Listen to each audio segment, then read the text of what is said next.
মূলত মহল্লা তরুণ যুবকরা যারা সমাজের কাজ করে।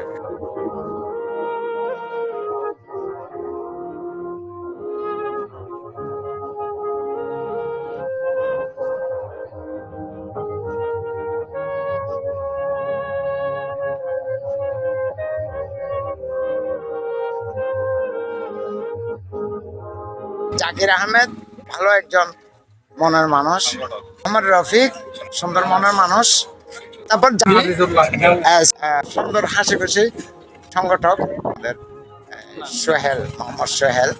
দেখছেন, একটু লাইক কমেন্ট করবেন, উৎসাহ দেবেন। তারপর আছে আনোয়ার, মোহাম্মদ জসিম-উদ্দিন আহমেদ, আরেকজন তরুণ সংগঠক যাকে সবাই চেনে।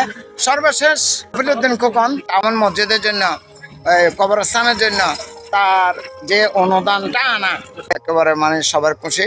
কাজ চলতেছে, আপনারা একটু দেখুন, এই কাজটা চলতেছে। আপনারা জানেন এটা হচ্ছে সরকারিভাবে এটা অনুদান, তো তার জন্য শুভকামনা থাকবে। এরপর আপনারা দেখেন এই মসজিদটা নব নির্মিত।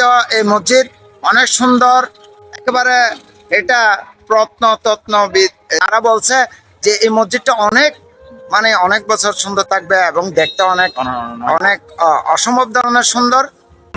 তো আপনারা দেখেন আমাদের এই মুরাদপুর মহল্লা, আমরা চাই মুরাদপুরে আছে, মসজিদ আছে। আমাদের এই মুরাদপুর মহল্লায় আমাদের একটা হাই স্কুল প্রয়োজন, আমাদের একটা কলেজ প্রয়োজন। আপনারা যারা বড়, আমি মনে করি আপনারা জীবিত থাকতে আমাদের একটা হাই স্কুল প্রয়োজন, মুরাদপুর উচ্চ বিদ্যালয় এই নামে, আর একটা কলেজ প্রয়োজন। আপনারা এভাবে করবেন, সমস্যাটার জন্য আপনারা উদ্যোগ নেবেন। যারা প্রবাসী আছেন অবশ্যই তারা আমাদেরকে ইনভেস্ট করে, অবশ্যই আমাদের মহল্লা যাদের সুন্দর হয়